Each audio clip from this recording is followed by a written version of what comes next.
បញ្ហាចម្បងសម្រាប់អ្នករស់នៅក្រុងប៉ារីសបងប្អូនអើយគឺវាពិបាករឿងចតឡាននឹងខ្លាំងមែនទែនបងប្អូនឃើញទេពីថ្ងៃច័ន្ទដល់ថ្ងៃ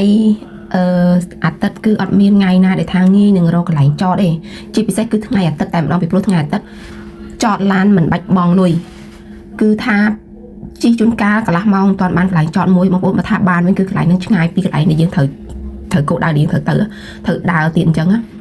បងប្អូនដឹងទេគាត់ខ្ញុំផ្លូវនេះគឺជាផ្លូវហាងរបស់ខ្ញុំជិះ3ជុំហើយបងប្អូនអត់មានកន្លែងចតទេហើយមិនមែនចតទៅទេចតហ្វ្រីណាបងប្អូនចតឡានមួយសុទ្ធតែអស់លុយ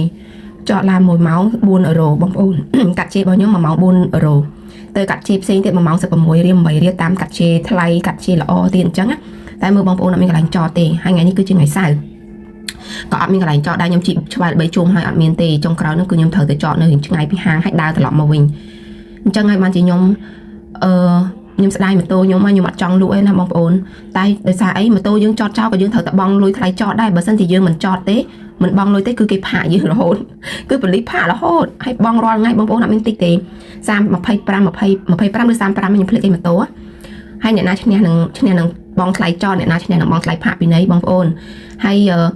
អូខេទទួលស្គាល់ថាគេមានលក្ខខណ្ឌគេហៅថាលក្ខខណ្ឌ parking resident សម្រាប់យើងដែលនៅក្នុងកាត់ជេរហ្នឹង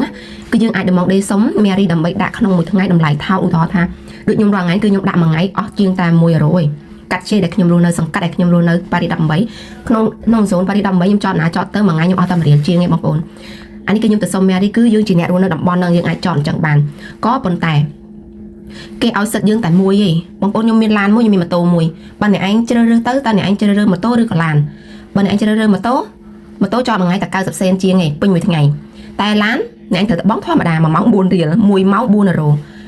អញ្ចឹងយើងមិនជ្រើសរើសយកឡានបងប្អូនអញ្ចឹងម៉ូតូខ្ញុំរយៈពេលដូចជាតាំងខ្ញុំទិញឡានមកខ្ញុំចតម៉ូតូចោលគឺខ្ញុំពិបាករកកន្លែងចតបងប្អូនគឺត្រូវចតគិចពលីរហូតយើងបង់ខ្លះយើងត្រូវបង់ខ្លះយើងមិនបង់ខ្លះដល់ប៉ះថ្ងៃណាគេចាប់បានទៅត្រូវផាកពីនៃបងប្អូនមកដល់10ជាងសន្លឹក10ជាងសន្លឹកមួយសន្លឹក20ជាងអឺរ៉ូបងប្អូនគាត់ថ្លៃផាកពីនៃអញ្ចឹងហើយបានខ្ញុំមិនអាចទុកម៉ូតូបានទេតែខ្ញុំពិតជាបើយើងមានម៉ូតូយើងស្រួលធ្វើដំណើរយើងស្រួលរកកន្លែងចតយើងស្រួលពីថាយើងជិះទៅទិញអ្វីអីយើងចតស្រួលព្រោះម៉ូតូវាទូចស្រួលកន្លែងចតបងប្អូនឃើញកន្លែងចតអត់មានអត់ទេមានតែកន្លែងចតខ្លះសម្រាប់អង្គឌីកាហ្វេ